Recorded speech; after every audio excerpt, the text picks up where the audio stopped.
بیدار کر دیا تھا، جس کے تحت انسان کچھ بھی کر گزرتا ہے۔ میں کسی بھی صورت اس طرح بے چارگی کے عالم میں مرنا نہیں چاہتی تھی، یہ جانتے ہوئے بھی کہ میں ان چاروں کارندوں کے مقابلے میں کوئی حیثیت نہیں رکھتی تھی۔ اچانک میں نے جھپٹ کر جیپ کا عقبی دروازہ کھولنے کی کوشش کی، لیکن ناکام رہی۔ میرے ساتھ بیٹھے ہوئے دونوں کارندوں نے فوراً ہی مجھے چھاپ لیا تھا۔ ایک نے گھبرا کر سفاک لہجے میں مجھے دھمکایا، "اڑی چھوکری، خاموشی سے پڑھ کر بیٹھی رہے، ورنہ ادھر ہی تیرا قصہ پاک کر دیں گے۔" مگر میں نے پھر بھی خود کو ان دونوں کے شکنجے سے آزاد کرنے کی کوشش ترک نہ کی، لیکن یہ سب بے سودی رہا۔ الٹا وہ دونوں میری اس کیفیت سے لطف اٹھاتے ہوئے بدمست کہے ماننے لگے۔ ذرا دیر بعد جیپ ایک جھٹکے سے رک گئی۔ کھڑکی سے باہر مدھم روشنی میں مجھے کاج ندی کا کراڑا نظر آیا، اور ساتھ ہی آسری کا وہ پیڑ بھی حولے کی صورت نظر آنے لگا، جس کی چھاؤں تلے میں اور محمد پریل ملا کرتے تھے۔ پریل کے تصور کے ساتھ ہی نفرت کا ایک لاوا میرے وجود سے ابل پڑا۔ بے اختیار میرا جی چاہا کہ باہر نکل کر میں اس درخت پر تھوک دوں، یہ سوچ کر کہ یہ درخت نہیں بلکہ پریل ہے۔ اس دوران میں وہ سب جیپ سے نیچے اتر آئے۔ چاروں جانب تاریکی اور گمبھیر سناٹے کا راج تھا۔ دور کہیں سے کچھ آوارہ کتوں کے رونے کی ہولناک آوازیں سنائی دے رہی تھیں۔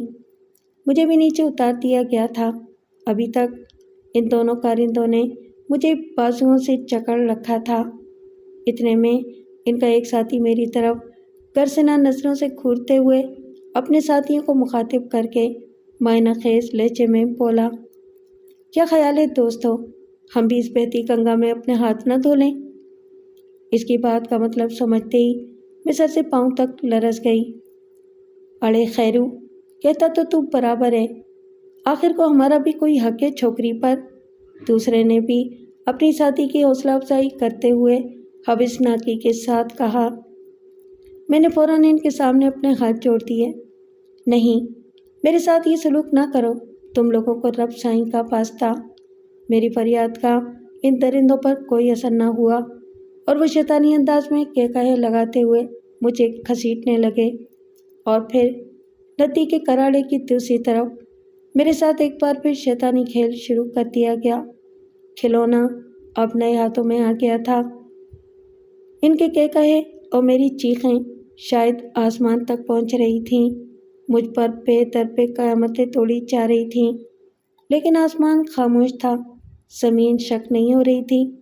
قریب سبک روی سے بہتی ہوئی گاج ندی بے حسی کے ساتھ تماشا دیکھ رہی تھی۔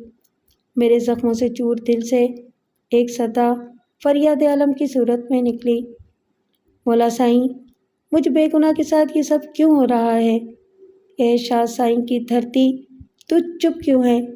تیری سچی کو ریت میں دفن کیا جا رہا ہے، یہ کیسی آزمائش ہے؟ یہ کیسا ستم ہے؟ آہ، کچھ بھی نہیں ہوا، کچھ بھی تو نہیں ہوا۔" سب خاموش تھے۔ مجھ علم نصیب کی مدد کرنے والا کوئی نہیں تھا جو مجھے ان بھیڑیوں کے نوچنے کھسوٹنے سے بچا سکے۔ میرے کپڑے تار تار کر دیے گئے تھے، مجھے ایک بار پھر بے عزتی کی سولی پر لٹکایا جا چکا تھا۔ کچھ دیر بعد ہی وہ چاروں اپنے خبیثانہ کھیل کے بعد ایک طرف کھڑے میری حالت زار سے محظوظ ہو رہے تھے۔ تب اچانک ہی میرے اندر کی فطری سرکشی نے سر اٹھانا شروع کر دیا، جو تمام مجروح جذبات پر حاوی ہوتی چلی گئی۔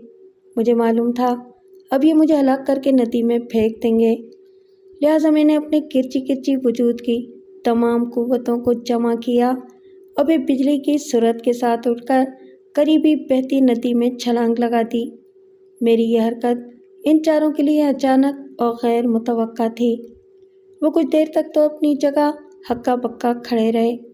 ندی میں چھلانگ لگاتے ہی میں غوطے کھانے لگی، لیکن پھر اگلے ہی لمحے پانی کی لہروں نے میرے جسم میں ایک عجیب سی طاقت بھر دی، اور میں کبھی ڈوبتی ابھرتی ہاتھ پاؤں مارتی بہتی ندی میں لہروں کے دوش پر تیزی کے ساتھ آگے ہی آگے بے پتوار ناؤ کی طرح بڑھتی چلی گئی۔ پانی کا بہاؤ تیز تھا، جو مجھے اپنے ساتھ بہائے لیے جا رہا تھا۔ آگے ندی کوس کی صورت میں ایک جانب کو پل کھا رہی تھی۔ میرے ہاتھ پاؤں اچھل ہو رہے تھے۔ وجود کی ساری طاقت جیسے دم توڑتی جا رہی تھی، لیکن میرے اندر کی سرکشی بہتی موجوں کی سرکشی سے کہیں زیادہ تھی۔ میں ایک تہیہ کر چکی تھی، کسی بھی حالت میں موت کو شکست دے کر زندہ رہنے کا تہیہ، اس ظالم دنیا سے اپنا حساب بے باک کرنے کا تہیہ۔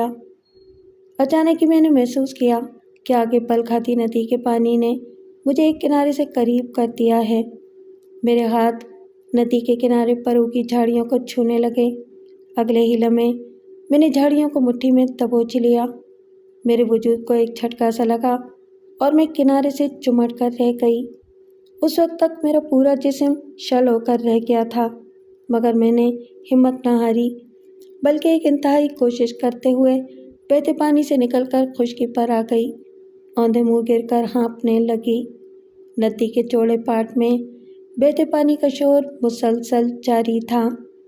میں کافی دیر تک بے حس و حرکت کیچڑ میں لیٹی رہی اور پھر اپنی منتشر ذہنی اور جسمانی قوت کو یکجا کرتے ہوئے اٹھ کر بیٹھ گئی۔ تب مجھے پہلی بار احساس ہوا کہ میں بالکل بے لباس تھی۔ لباس نام کی ایک دھجی بھی میرے جسم پر نہ تھی۔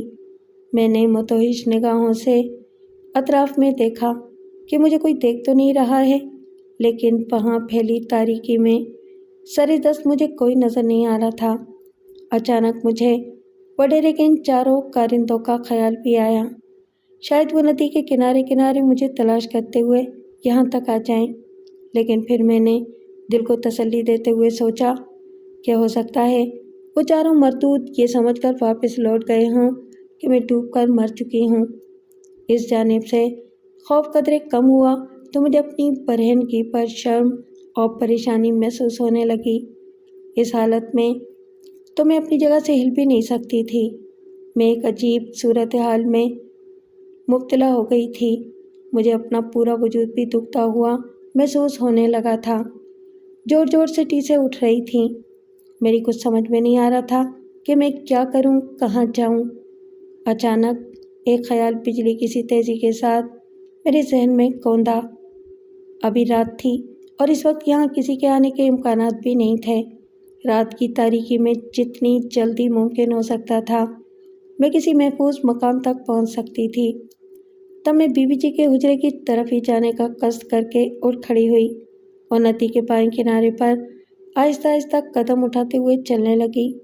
اگرچہ وہاں دور دور تک ویرانی اور خاموشی کا راج تھا، مگر پھر بھی میں اپنے ہاتھوں کی کینچی بنا کر ادھر ادھر دیکھتی ہوئی چل رہی تھی۔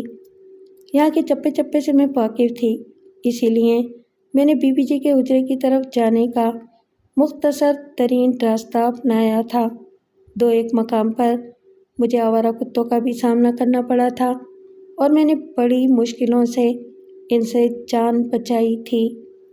ندی اب پیچھے رہ گئی تھی اور میں کھیتوں کے درمیان بنی ہوئی پگڈنڈی پر چلنے کے بجائے قد آدم فصلوں کے بیچ میں سے چلتی ہوئی کوٹ کی حدود میں داخل ہو گئی تھی۔ میں بری طرح متوحش تھی اور چاروں طرف نظریں دوڑاتی ہوئی آگے بڑھ رہی تھی، جس کی وجہ سے کئی جگہوں پر میرا پاؤں رپٹا اور میں منہ کے بل بھی گری۔ میں رات کی اس تاریکی اور سناٹے سے لباس کا کام لیتی ہوئی آخرکار بی بی جی کے حجرے کے قریب پہنچ کر رک گئی۔ یہ حویلی کی طرح کا ایک پختہ مکان تھا، جس کی عمارت کہیں کہیں سے کہنا چکی تھی۔ میں نے فوراً دروازے پر دستک دی۔ جب تھوڑی دیر تک کوئی آواز نہ ابھری تو میں دوبارہ اور خاصی دیر تک دروازہ کھٹکھٹاتی رہی۔ نتیجہ خاطر خواہ برآمد ہوا اور اندر سے کسی عورت کی نیم غنودہ اور بیزار سی آواز سنائی دی۔ کون ہے؟ میں ہوں، ایک مجبور لڑکی، خدا کے لیے جلدی سے دروازہ کھولو، میں نے جواب پاتے ہی کپ کپاتی ہوئی متوحش آواز میں کہا۔ اگلے ہی لمحے کنڈی کھلنے کی آواز کے ساتھ ہی دروازہ بھی کھل گیا۔ سامنے ایک ادھیڑ عمر عورت کھڑی تھی۔ اس پر نگاہ پڑتے ہی میں ہکا بکا رہ گئی۔ میں اس کے کچھ بولنے سے پہلے ہی غلاب سے اندر آ گئی۔ ورطۂ حیرت میں ڈوبی وہ عورت